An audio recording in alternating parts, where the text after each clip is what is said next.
P Rajeev കളമശ്ശേരിയിൽ തോറ്റു എന്നുള്ളൊരു വിവരം കൂടി മന്ത്രി നമ്മൾ നേരത്തെ കെ ജെ ജേക്കബ് സംസാരിക്കുമ്പോൾ പറയുന്നുണ്ടായിരുന്നു ഒരുപാട് പെർഫോം ചെയ്ത മന്ത്രിമാർ അവരൊക്കെ പരാജയപ്പെടുന്നത് കണ്ടു. എന്തായാലും നേരത്തെ എം പി രാജേഷ് ഒരു മന്ത്രിസഭയിലെ ഏറ്റവും മികച്ച മന്ത്രി എന്നുള്ള തരത്തിലൊക്കെ പേര് കേട്ട എങ്കിൽ ഈ ഘട്ടത്തിൽ നമ്മൾ പ്രതിപക്ഷ നേതാവാകേണ്ട നേതൃസ്ഥാനത്തേക്ക് വരെ നോക്കി വെച്ചിരുന്ന ആളാണ്. ഇപ്പോൾ പി രാജീവ് എന്തായാലും തോറ്റിരിക്കുകയാണ്. സൈഫുന്നീസ അലിയാർ അവിടെ നിന്നും വിവരങ്ങളുമായി ചേരുകയാണ്. സൈഫുന്നീസ, എന്തായാലും ഈ ഒരു ഇടതുപക്ഷം ഒരിക്കലും പ്രതീക്ഷിക്കാത്ത ഒരു തോൽവിയാണ് പി രാജീവിൻ്റെത്. മന്ത്രിമാരൊന്നടങ്കം തോൽക്കുന്ന കൂട്ടത്തിൽ പി രാജീവും തോൽവി അറിയുന്നു, തോൽവിയുടെ രുചി അറിയുന്നു എന്നുള്ളതാണ്. വോട്ട് കണക്കുകളൊക്കെ ഏത് രീതിയിലാണ്?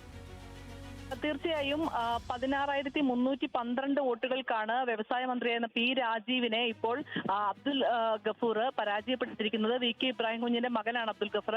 80,606 വോട്ടുകളാണ് കളമശ്ശേരി മണ്ഡലത്തിൽ നിന്ന് മുസ്ലിം ലീഗ് തിരിച്ചു പിടിച്ചിരിക്കുന്നത്. അതായത് 16,312 വോട്ടിന്റെ ഭൂരിപക്ഷത്തിന് അബ്ദുൽ ഗഫൂർ ജയിച്ചിരിക്കുന്നു.